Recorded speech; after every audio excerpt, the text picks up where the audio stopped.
A grisly carcass washed up on a beach in New Zealand, leading to rampant speculation across the internet. What actually is it? Is it some sort of prehistoric creature, some sort of aquatic Bigfoot? Let's watch the video and see if we can decide.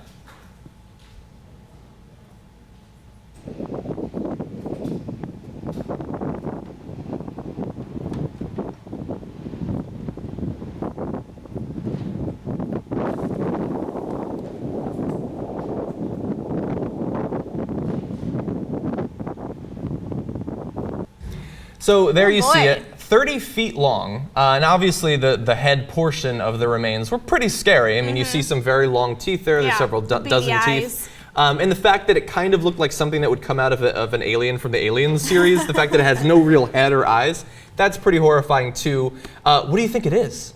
Oh my gosh, the Loch Ness Monster for sure. Definitely. I don't know how it got out of the locks. I don't know.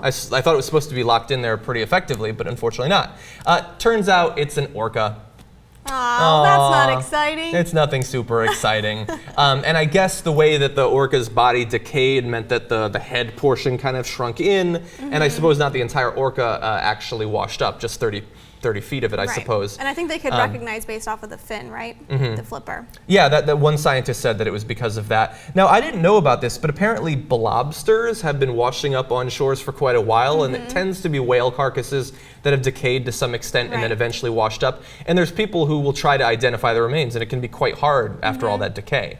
Yeah, I mean, it could be out there for months, if not longer. If you think these creatures are swimming, you know, in the deep sea, and it would, I mean, once something dies, take weeks, months, years, who knows how long before it washes up on shore. So, I mean, no surprise to me that it'd be hard to figure out what it is. Yeah, totally. And also you have no idea, by the way, where it died. Things can go an incredibly long distance in the ocean. I remember that long after, I believe it was long after the tsunami in Japan, a motorcycle washed up on the California coast that was traced back to Japan. Yeah. And that weighs even more, I would imagine, than a 30-foot orca corpse.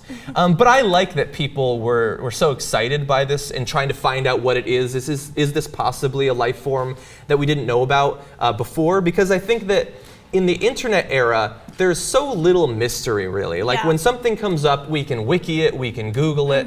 Most of the time when we'll ask each other questions, we're sort of doing it just to cling to conversation, because if we really wanted to, we could just Google and find out the answer anyway. So I like that people do still have some of that natural curiosity about the world. Yeah. But I also think it's funny that we just have this kind of obsession with finding the Loch Ness Monster or Bigfoot. Like, we always want there to be some mythical creature that we didn't, that we kind of knew was out there, but that we just haven't found yet. Or like the giant squid or something that people say, like, oh, they see the tentacles, but it's so hard to like track down. Is there a real giant squid? Is there really a kraken out there, or is it just rum branding?